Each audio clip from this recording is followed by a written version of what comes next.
ডাউস process, ঠিক আছে।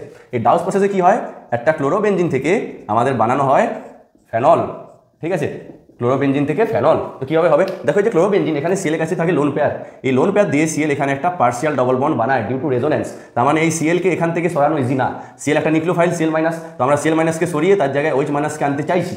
তার মানে এটা হচ্ছে একটা নিউক্লিওফিলিক এলিমিনেশন, কিন্তু এই সিএলকে সরানো এত সহজ না, তার কারণ এখানে সিএল ইলেকট্রন ডোনেট করে ডিউ টু প্লাস আর বা প্লাস এম পজিটিভ রেজোনেন্সের জন্য এখানে একটা পার্সিয়াল ডবল বন্ড তৈরি হয়। তাই যদি সিএলকে তোমাকে এখান থেকে সরাতে হয় তোমাকে কী করতে হবে না, এই জন্য আমাদের এখানে প্রচুর বেশি টেম্পারেচার অ্যান্ড প্রেসার ইউজ করতে হয়, এটা ইম্পর্টেন্ট। তার মানে সিএল থেকে ফার্স্টে আমাদের কী করা হয়, আমাদের নেওয়া হয় NaOH, মানে একটা বেস নিতে হবে, তার সাথে কারণ আমাদের OH চাই, তো OH এর জন্য কী নিতে হবে, NaOH একটা বেস, এমন কিছু চাই যার মধ্যে OH আছে, তার সাথে নিতে হয় হাই টেম্পারেচার। হাই টেম্পারেচার মানে আমাদের কত টেম্পারেচার এখানে নিতে হয় 623 কেলভিন, মানে প্রায় 350 ডিগ্রি সেন্টিগ্রেড। তার সাথে প্রেসার নিতে হয়, প্রেসার কতটা নিতে হয়, প্রায় 200 থেকে 300 অ্যাটমসফিয়ার, এতটা প্রেসার নিতে হয়। যদি প্রেসারটা নেওয়া হয় তাহলে ফার্স্ট স্টেপে কী হয়, এখান থেকে সিএল সরে গিয়ে তার জায়গায় অ্যাটাচ হয় ONA।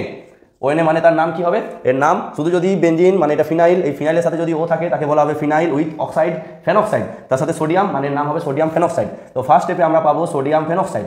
এই সোডিয়াম ফেনক্সাইডকে যদি আমরা ডাইলিউট অ্যাসিডের সাথে ট্রিটমেন্ট করাই, মানে ভাবো ডাইলিউট HCl অর H3O+ এর সাথে যদি আমরা দিই, তখন এই Na সরে যাবে, তার জায়গায় আসবে H, ঠিক আছে। এটা হচ্ছে ডাউস প্রসেস, ভেরি ইম্পর্টেন্ট।